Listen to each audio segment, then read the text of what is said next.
Mahirap manalo dyan eh. Sa akin, pag kinalaban mo ang gobyerno, kinalaban mo yung incumbent, hindi ka mananalo. Isipin mo, sabi ko nga, 90% ng mga magnanakaw, mga mambabatas eh.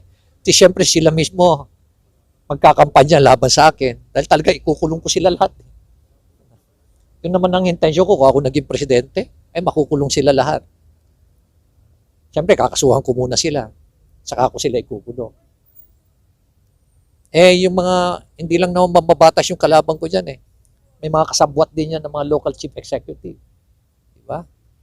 So, di rin naman natin pagkakailan na may mga local chief executive din, mga magnanakaw din yan.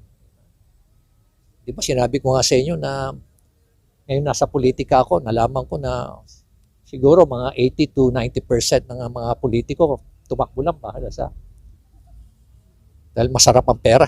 Di ba? MAP yan eh. Masarap ang pera. Diba? Kaya nga kinukontra natin yung political dynasty. Yun na naman. Siyempre, lahat ng mga dynasty eh, halos 65% na yata ng mga politiko ngayon, dynasty na eh. So, kalabang ko din yan. Siyempre, lahat sila kakampanya laban sa akin. Gagawa pa sila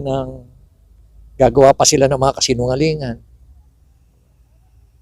Gagawa pa sila ng intriga tungkol sa akin. Di mo nyo ba napapansin na every time mayroong post tungkol sa Magalong, nandyan na lahat yung mga kwan, yung mga trolls. Diba? Bigla ng babanat. Gagawa-gawa na ng mga kasinungalingan. Kaya, siguro, kung tayo dyan, okay lang. Nagpapasalamat ako doon sa mga nag-isip. At least nagtitiwala pa sila na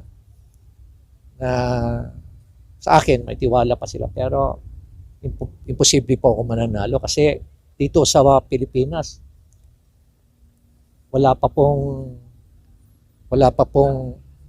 crusader sa tama o crusader sa laban sa mga magnanakaw at crusader laban sa traditional politician na nananalo.